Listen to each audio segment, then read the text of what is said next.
Hello everyone, আসসালামু আলাইকুম। সবাই কেমন আছেন? আশা করি ভালো আছেন। আমি অনেক ভালো আছি। দেখতে দেখতে আমার ছোট মেয়ের 2 বছর পূর্ণ হয়ে গেল। তেমন কোনো আয়োজন করিনি। বাচ্চারা আনন্দ করবে এই জন্যই আসলে ওদেরকে বলেছিলাম। পাশের ফ্ল্যাটের কিছু বাচ্চা ছিল, তো ওরা মিলেই আসলে আনন্দ করেছে, এটাই ওদের আনন্দটাই সব কিছু। তো বাচ্চাদের জন্য একটু বিরিয়ানি রান্না করছিলাম। তো তার কিছু অংশ আপনাদের সাথে তুলে ধরলাম। এরপর সন্ধ্যায় আমার পিচ্চিকে রেডি করিয়ে দিলাম। সে তো খুব খুশি।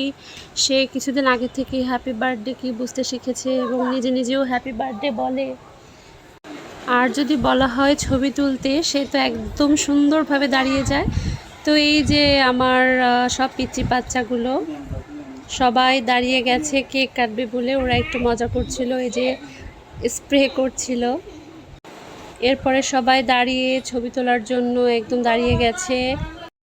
আমি একা কখনো কোনো প্রোগ্রাম অ্যারেঞ্জ করার সাহস পাইনি। সব সময় আমার আম্মু কিংবা আমার খালামণি আছে, আমার বাড়ির পাশেই থাকে।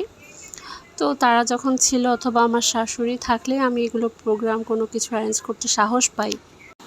কারণ ছোট ছোট 2টা বাচ্চা নিয়ে রান্না বাড়া করা, এগুলো সামলানো আমার জন্য খুবই কষ্টকর হয়ে যায়।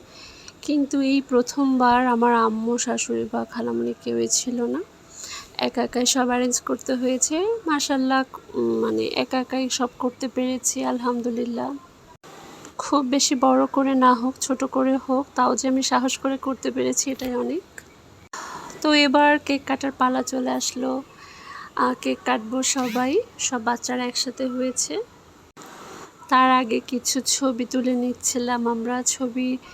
ছবি তোলার জন্য দাঁড়িয়েছি, দেখি ভিডিও করছি। এরপরে কেকের সাথে আমার পিচ্চির একটু ছবি ভিডিও নিচ্ছিলাম। ও তো ছবি তুলতেই দিচ্ছিল না, ভিডিও করতে দিচ্ছিল না। ও আসলে এত বাচ্চা দেখে, এগুলো দেখে খুবই খুশি হচ্ছিল। এই যে আমরা কেক কাটছি এখন, এই মোমেন্টটা আসলে বাচ্চারা অনেক আনন্দ করে, অনেক মজা পায়।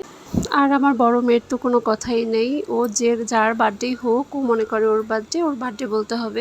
ওই বেশি আনন্দ করে।